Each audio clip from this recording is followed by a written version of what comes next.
Do you believe in the Tinubu government? I think that they have good intentions. And do you think good intentions will help us get to where but I don't believe good intentions are enough. I think there are parts of the government that are realistic about that understand that reality, that good intentions are not enough. And I think there are many parts of the government that have not yet come to that realization that their good intentions are not enough, and they must engage experts to help them think through the problem. So guys, this hate on P2B is getting out of hand. Like every day by day, we keep on hearing all these people that work for APC coming out to say every negative thing about P2B, even the lie, because I've not seen anything they say that is true. First of all, listen to what someone will say, that P2B wouldn't have done anything different assuming he won the election. Take a look. People, in Nigeria, people have asked me, will this country, will P2B have done anything different if he won the election? I said no. He would have removed subsidy from day one. I what someone said, and then watch and listen to a broadcast on Mic 1. I believe you all know that broadcast is a popular one, Mic 1. So he had an interview with someone named Inoluwa Aboyeji. I don't know, someone that helped in APC campaign, and then the person came out and was saying some negative things about P2B that I think is a lie. But watch it yourself, and then you can now judge by yourself. Take a look, guys. That there are those who have preached production, and one of them is P2B, whose advocacy for shifting the Nigeria's economy from consumption to production. Do you believe his policies would have yielded better economic results than President Bola Tinubu's current approach? Well, I mean, it's hard to say because, he did, he talked a lot about production, but I didn't get any specifics. But I would say, look, my belief is that a lot of the ideas that were touted were not necessarily fresh, right? Of course, I'm biased in saying this, but it was just... and why are you biased? I'm biased because I and a few ecosystem leaders wrote the digital economy policy of the APC. Oh. So there was a plan there, but right? You are not an APC member. I'm not an APC member. No, you are not a member of any political party. I'm not a member of any political party. Since you left Obi Ezekwesili. Yes, that was the last campaign I was part of, Madam Obi Ezekwesili's 2019 campaign. So I've not been a member of a political party. Even before then, I wasn't really a member of the political party for that. But I did that because, ACP, and I did that because, my mentor was running for president, and I wanted to be helpful to her.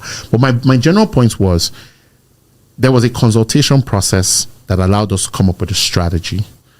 I and a group of people in tech community shared that strategy across all parties, and only the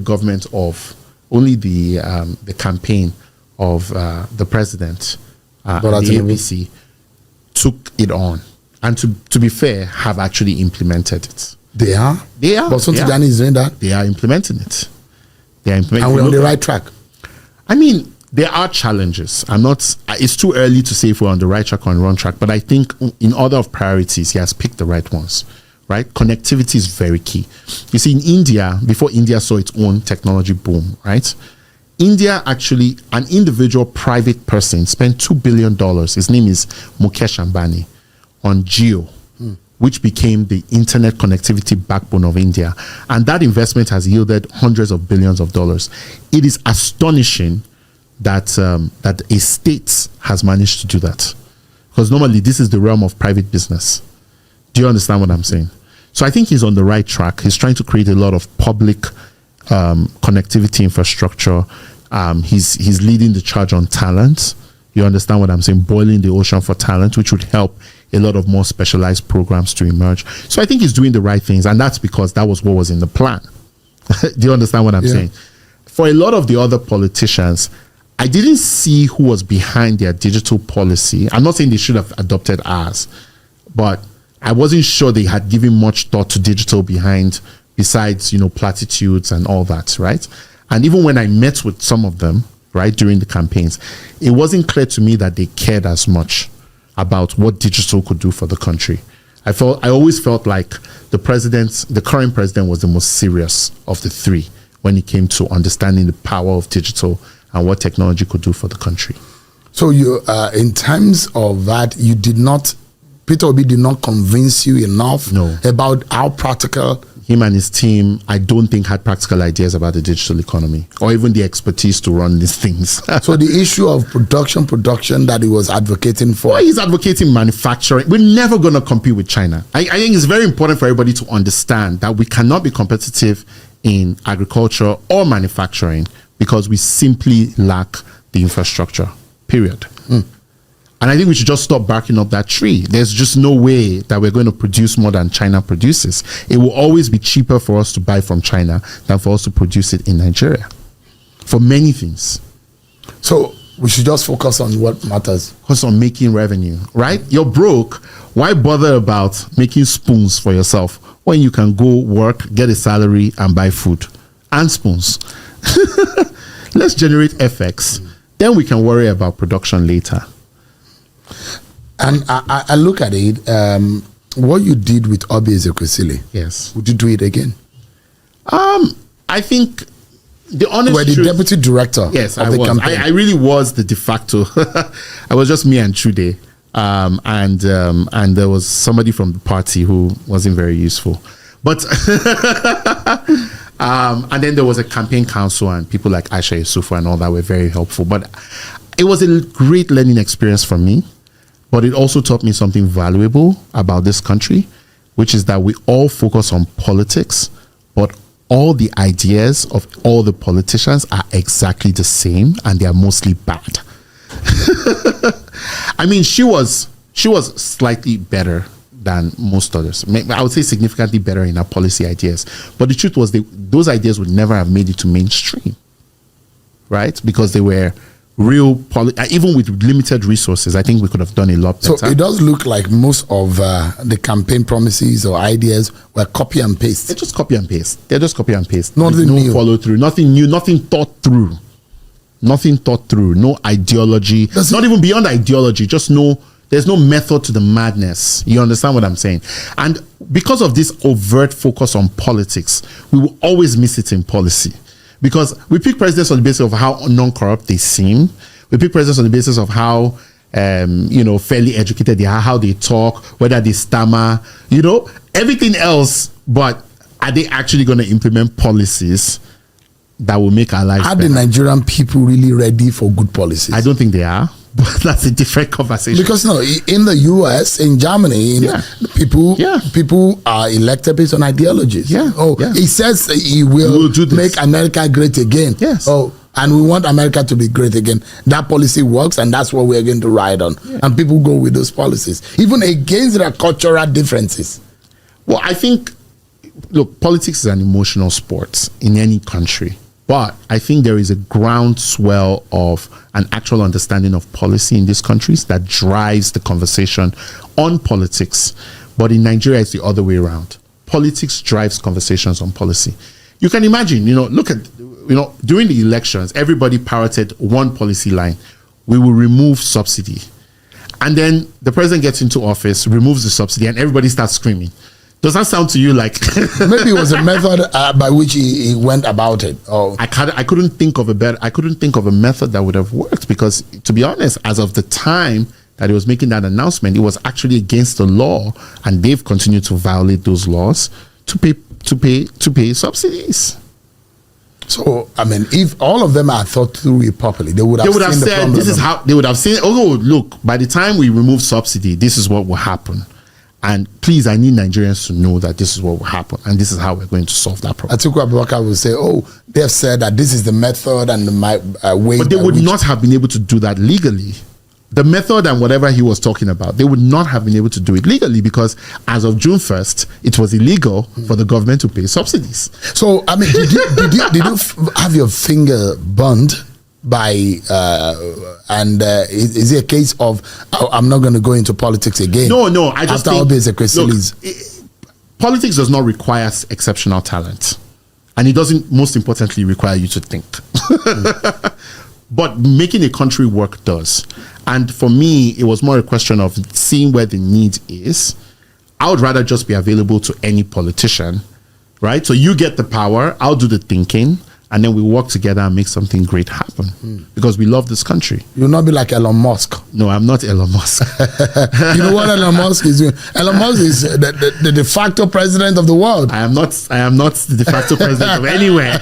No, yeah, I mean, No, in terms of the influence that he has on the present government of America, I mean, that again has got him something because he believed in something. Yes. He worked so hard. he worked hard, he put his money, he believed in the strategy, and then he's making it happen. Do you believe in the Tinubu government?